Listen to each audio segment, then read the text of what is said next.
الحمد لله وكفى وسلام على عباده الذين اصطفى أما بعد فأعوذ بالله من الشيطان الرجيم بسم الله الرحمن الرحيم وإذا بشر أحدهم بالأنثى ظل وجهه مسودا وهو كظيم يتوارى من القوم من سوء ما بشر به أيمسكه على هون أم يدسه في التراب ألا ساء ما يحكمون صدق الله مولانا العظيم وصدق رسوله النبي الكريم ونحن على ذلك لمن الشاهدين والشاكرين والحمد لله رب العالمين.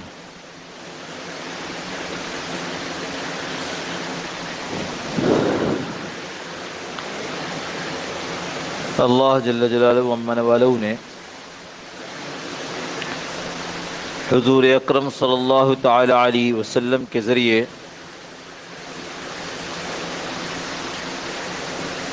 اس انسانیت کی اصلاح کے لیے قرآن کریم بھیجا اور خود رسول اللہ صلی اللہ علیہ وسلم کو اس قرآن کریم کا عملی نمونہ بنا دیا.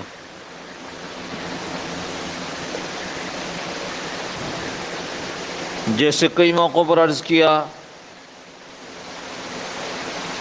کہ نبی کریم صلی اللہ تعالی علیہ وسلم نے آ کر انسانوں کو وہ باتیں بتلائیں جن باتوں میں انسان گمراہ ہو چکے تھے. ایک تصور تھا کہ اللہ ہے، لیکن اس کے ساتھ ساتھ اس میں یہ آمیزش ہو چکی تھی کہ اس اللہ نے اپنی مدد کے لیے فلانا بت اور فلانا بت اور فلانا بت رکھا ہے.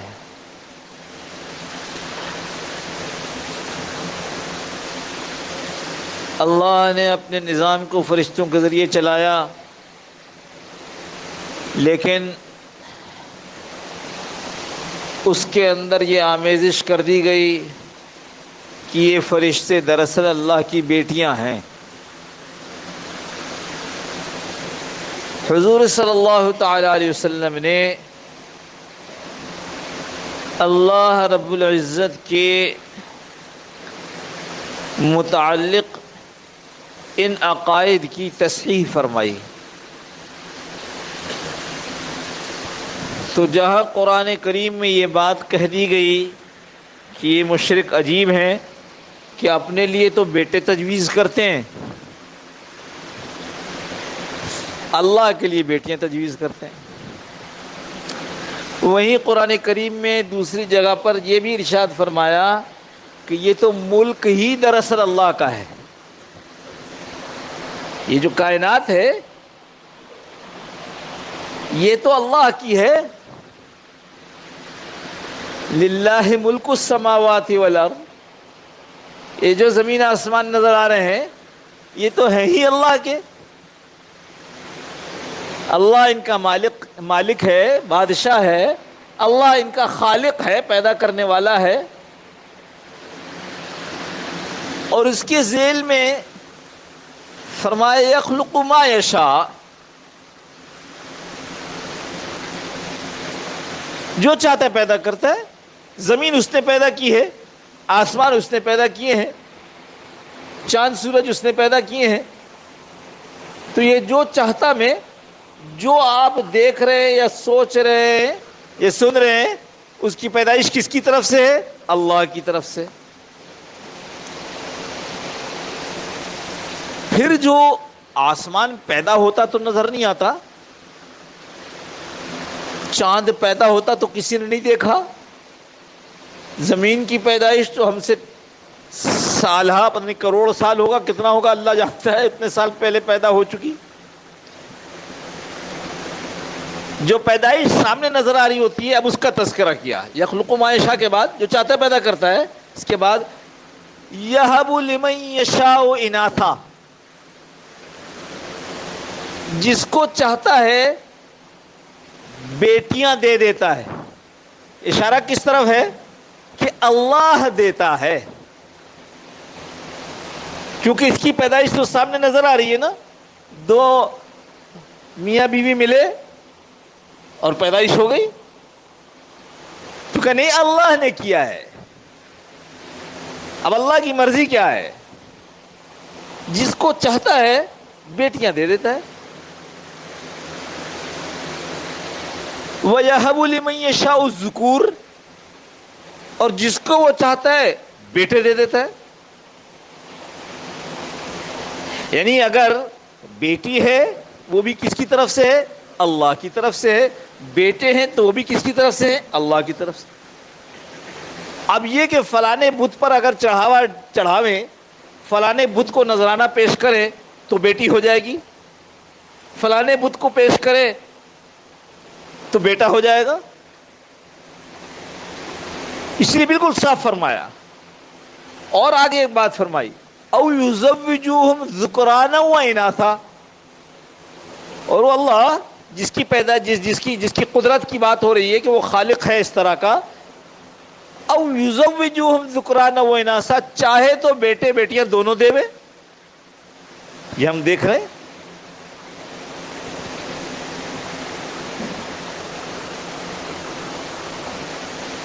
اور آخری بات، وَيَجْعَلُ مَن يَشَاءُ عَقِيمًا، اور وہ اللہ جس کو چاہے بانجھ بنا دے، نہ بیٹی نہ بیٹا.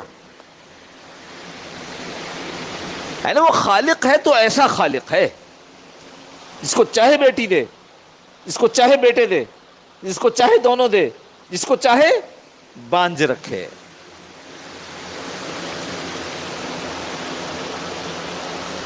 کیا ہے اس سے آگے؟ انہو علی انہو علیم قدیر. علیم بھی ہے، خوب جانتا ہے، اور قدیر بھی ہے، قدرت بھی رکھتا ہے. اگر کسی کو بیٹیاں دی ہیں جانتا ہے کہ اس کے لیے بیٹیاں ہی مناسب ہیں. کسی کو بیٹے دیے ہیں جانتا ہے کہ اس کے لیے بیٹے ہی مناسب ہیں. دونوں دیے تو اس کی حکمت ہے، وہ جانتا ہے کہ اس کے لیے ہی دونوں مناسب ہیں. اور جس کو کچھ نہیں دیا ہے جانتا ہے کہ اس کو ایسا ہی رکھنا چاہیے. قدرت ہے اس کو، چاہے تو سب کو سب کچھ دے، چاہے سب کو لیکن جو اس کا علم ہے اس کے بقدر وہ تخلیق کرتا ہے. حضور صلی اللہ تعالی وسلم کے زمانے سے پہلے بچی پیدا ہو گئی، ہاں بچی پیدا ہو گئی، آدمی منہ چھپائے پھرتا تھا. اچھا زمانہ ہی ایسے تھا، ہر زبردست زیر دست کو تنگ کرے، ہر طاقتور کمزور کی کمزوری سے فائدہ اٹھاوے، آقا غلام پر تشدد کرے، کمزور کی داد رسی کہیں نہیں، اور طاقت کا بیجا استعمال برا نہیں. عجیب. تو جو یہ کمزور بچی پیدا ہوتی، بھائی عورت تو ہے ہی کمزور، اس کو کمزور ہی بنایا گیا. تو ایسا کرتے تھے کہ جب ولادت کا وقت کچھ قریب ہو جاتا تو بعض مفسرین نے لکھا ہے کہ اپنے گھر سے چلے جاتے، اور جب خبر سنتے کہ ہاں ولادت ہو گئی ہے تو پھر معلوم کرتے کہ بیٹا ہوا یا بیٹی ہوئی. قرآن کریم وَإِذَا بُشِّرَ أَحَدُهُمْ بِالْأُنثَىٰ، اور جب ان کو خبر سنائی جاتی کہ تمہارے یہاں بیٹی ہوئی ہے، ظَلَّ وَجْهُهُ مُسْوَدًّا، ایسا چہرہ سیاہ ہو جاتا غم سے، وَهُوَ كَظِيمٌ، ہاں اور غم زدہ بھی ہو جاتے اندر سے. يَتَوَارَىٰ مِنَ الْقَوْمِ مِنْ سُوءِ مَا بُشِّرَ بِهِ، اب چھپے چھپے پھر رہے ہیں، پتہ تو چل گیا کہ بیٹی ہو گئی ہے، اب چھپے چھپے پھر رہے ہیں. لکھا ہے علماء نے، مفسرین نے لکھا ہے، امام راضی رحمۃ اللہ نے لکھا ہے، ایک ذلت محسوس کرتے تھے. بعضوں نے تو صاف صاف یہ لکھا ہے کہ بیٹی ہو جانا گویا اب مجھے اس کی شادی کرنی پڑے گی، داماد بڑا ہوگا، داماد سے جھکنا پڑے گا. بعضوں نے اس طرح لکھا ہے کہ وہ اپنی بیٹیوں کو کمزوری کی وجہ سے کہ ہمارے ساتھ کمزوری چیزیں لگ گئیں اور معاشرے کی کم حیثیت کی چیزیں لگ گئیں تو اس کے غم میں ہوتے. اور بعضوں نے لکھا ہے کہ وہ بھوک کی وجہ سے کہ ان کو بھی کھلانا پڑے گا، مرد ہوگا، بچہ ہوگا، خود اپنا انتظام کرے گا، بچی کا تو ہمیں انتظام کرنا پڑے گا. یہ دونوں باتیں لکھی ہیں. تو عرب اس سے غم کرتے تھے. اور چند قبائل ایسے تھے، سارا عرب یہ تو لکھا ہے کہ اس سے غمزدہ ہو جاتے تھے. یتوارا من القوم من سوء ما بشر به ایمسکہ علی ہون. اب کیا اس بے عزتی کے ساتھ گزارا کرنا پڑے گا؟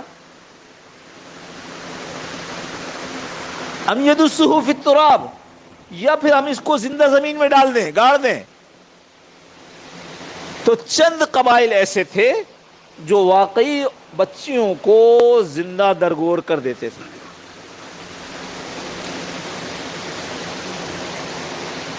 لکھا ہے کوئی کنویں میں گرا دیتا، کوئی زمین میں دفن کر دیتا، کوئی پیدائش کے ساتھ گلا دبا دیتا، اور کوئی شقی القلب ان کو ذبح کر دیتا.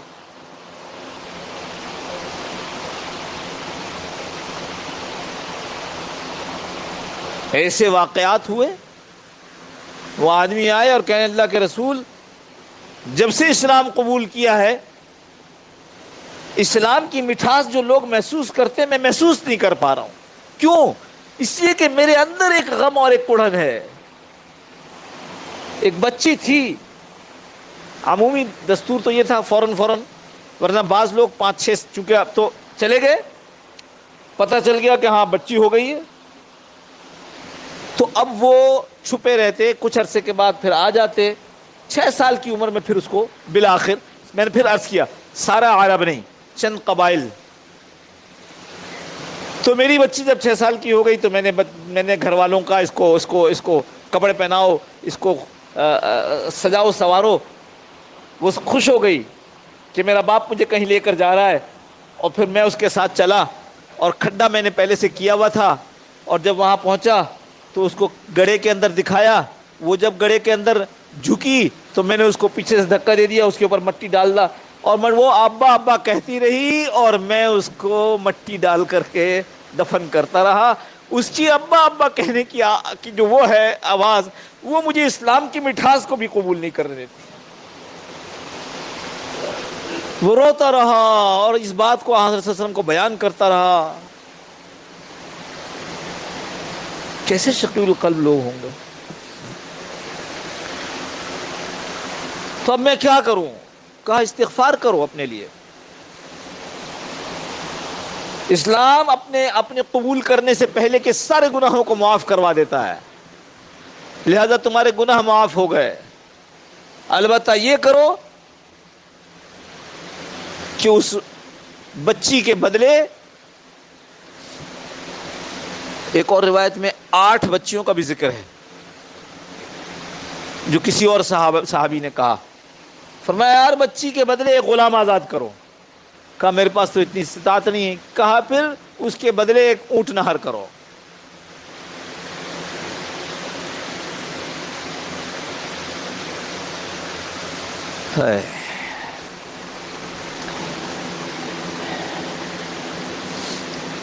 حضور صلی اللہ تعالی علیہ وسلم نے انسانوں کو اٹھایا ہے، اس میں عورت کو بھی اٹھایا ہے. آپ صلی اللہ تعالی وسلم حضرت عائشہ رضی اللہ عنہا نے فرمایا کہ اللہ کے رسول آج ایک عجیب بات ہوئی، میرے پاس ایک عورت آئی، اس کے ساتھ اس کی 2 بیٹیاں تھیں. تو میں نے اس نے مجھ سے کچھ سوال کیا. اچھا گھر میں کچھ بھی نہیں تھا، ایک کھجور تھی، تو وہ کھجور میں نے ان کو دے دی. اس عورت نے اس کے 2 ٹکڑے کیے، ایک بیٹی کو دی، دوسری بیٹی کو دی. مجھے بڑا اچھا لگا. اللہ کے نبی صلی اللہ علیہ وسلم نے ارشاد فرمایا اگر یہ اسی طرح انصاف کے ساتھ اس نے اپنی بچیوں کی تربیت کی تو اللہ پاک اس کی بیٹیوں کو جہنم سے رکاوٹ بنا دیں گے، اس کے جہنم میں جانے سے روک دیا جائے گا. اگر اس کی جہنم کا فیصلہ ہو گیا تو یہ بیٹیاں جو ہیں اس کو جہنم میں جانے سے روک لیں گی. ایک موقع پر حضرت عائشہ نے فرمایا کہ اللہ کے رسول آج ایک عجیب بات ہوئی، ایک عورت آئی، اس کی 2 بیٹیاں ساتھ تھیں اور مجھ سے مانگا نہیں کچھ، یعنی اس حدیث میں اس واقعے میں مانگنے کا تذکرہ نہیں ہے. فرمایا جب وہ بیٹھی تو میں نے 3 کھجوریں اس کو دی، اس نے 1 کھجور اپنی ایک بیٹی کو دی، دوسری ایک اور بیٹی کو دی. ایک کو اٹھا کر اپنے منہ میں ڈالنے والی تھی کہ ایک بچی نے وہ مانگ لیا. اس نے فوراً اسی کھجور کے 2 ٹکڑے کیے، اپنے منہ میں ڈالنے کے بجائے ایک بچی کو دے دیا، ایک دوسری بچی کو دے دیا. اللہ کے رسول مجھے بہت تعجب ہوا. اللہ کے رسول صلی اللہ علیہ وسلم نے ارشاد فرمایا اس عمل پر اللہ نے اس کے لیے جنت واجب کر دی.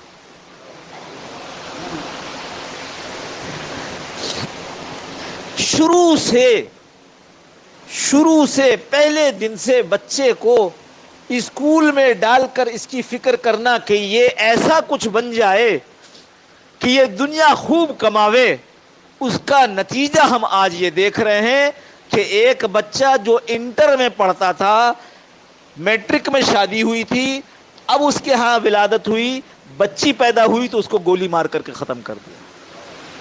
یہ اس زمانے کی بات نہیں کر رہا ہوں، یہ نبی صلی اللہ تعالی وسلم کے اس اعلان کے ہو جانے کے بعد کی بات کر رہا ہوں. میں نے جب یہ خبر سنی تو میرے دل میں جتنی ہمدردی اس بچی کے لیے تھی اتنی ہی ہمدردی اس بچے کے لیے بھی تھی. کیا اس بچے کا قصور ہے؟ قصور اس کے ماں باپ کا ہے جس نے اس کو دین نہیں سکھایا، جس نے اس کو یہ نہیں بتایا کہ اللہ کے رسول صلی اللہ علیہ وسلم نے ارشاد فرمایا ہے 3 بیٹیاں یا 3 بہنیں، جو اپنے ان کی تربیت کر دے، 3 بیٹیاں یا 3 بہنیں، ان کی اچھی تربیت کر دے، ان کی نگرانی کرے، ان کی خبرگیری کرے، پرورش کرے، بالغ ہو جائیں، فرمایا یہ کل قیامت کے دن اس کو جہنم سے آگ سے بچانے میں کام آئیں گے.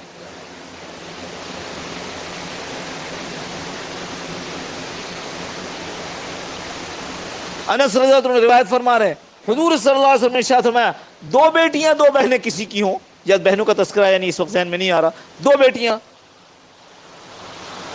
اگر وہ اچھی طرح تربیت کر دیا، بالغ ہو گئیں، بڑی ہو گئیں، ان کی خیر خبر خیال رکھتا رہا، اللہ کے رسول صلی اللہ علیہ وسلم نے اپنے انگلیاں اٹھائیں اور یہ دونوں انگلیاں جو ساتھ ہیں ان دونوں کی طرف اشارہ کر کے کہا یہ آدمی اور میں اللہ کا رسول، یہ آدمی اور حضور صلی اللہ تعالی وسلم یہ قیامت میں اس طرح ساتھ ہوں گے. کہاں اللہ کا نبی، کہاں امتی؟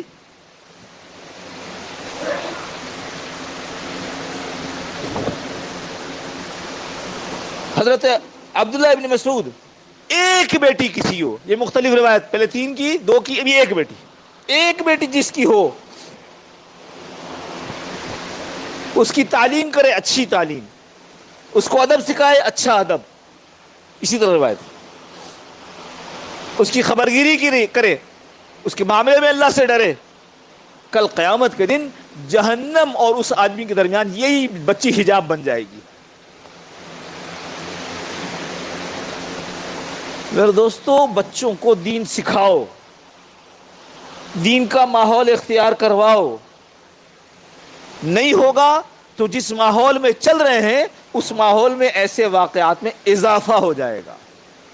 آج ہم خبر سن رہے ہیں کسی کا تماشا، کل خدا نخواستہ ہم اپنے گھر میں یہ تماشے دیکھ رہے ہوں گے. اس لیے ہاتھ جوڑ کر عرض کرتے ہیں بچوں کی تربیت پر بھرپور دھیان دیا کر، بھرپور. بچوں کی تربیت کو کبھی غفلت میں نہ. ہم تربیت کیا معاملہ سمجھتے ہیں؟ اسکول کے سپرد کر دو. اسکول اب تربیت کرتا ہے؟ اسکول تو بگاڑ کی جگہ ہے. اگر اسکول بھیجنا ضروری ہے ضرور بھیجا جائے تاکہ فنون سیکھ لیں، ہنر ہاتھ آ جائے، لیکن ساتھ ساتھ گھر پر ان کی تربیت کا اہتمام کیا جائے، اور اس کے لیے جس سے بھی مشورہ کرنا چاہتے ہیں مشورہ کیا جائے کہ ہم اپنے بچوں کی صحیح تربیت کیسے کریں۔ وآخر دعوانا الحمدللہ رب العالمین۔ پہلے اذان ہوگی اور اس کے بعد پھر سنت ادا فرمائیے گا۔